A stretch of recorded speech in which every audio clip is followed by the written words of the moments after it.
后来继续来到新北市的汐止，早日下晡1点外，有一个公牛仔到超商买物件，行路要转去的一路上，有一个生分的查甫人一直甲对，而且佫举手机啊一直甲翕。这公牛仔想讲，转去到厝就无代志，想袂到迄个查甫人竟然甲对入去公寓，佫对去伫楼顶。公牛仔起惊咯，用撞转去厝，锁门报警。 告对方侵入主体甲性骚扰，警方已经锁定嫌犯的身份。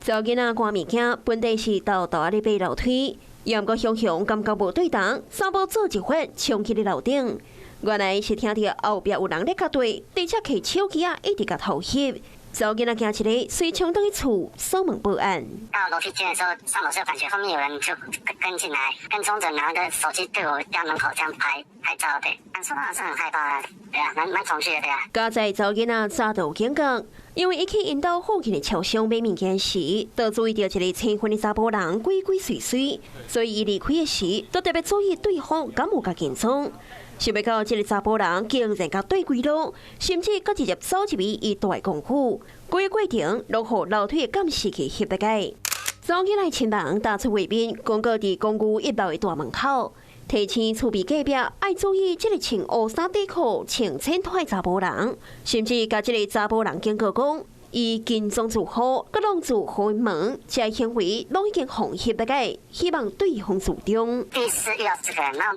不清楚他的目的是什么。我家人是女孩子的话比较危险，主要担心骚扰，警察应该会找出他来，对，然后我们会提高。警方调监视器的画面，发现这个查甫人伫犯案现场，其实是骑奥特曼来的，可能惊红绿车牌，所以车插好势，才伫附近凊彩找目标。案发的地点伫新北市汐止，附近有未少人家厝，也有一间小学。 真侪家长经过看到广告，拢真烦恼会拄到这个青婚的查甫人。警方目前已经掌握嫌犯的身份，通知伊到案说明。Hello， 我是张新文。想要抢先掌握最及时的新闻资讯吗？赶快订阅、按赞、开启小铃铛，锁定华视新闻 YouTube 频道。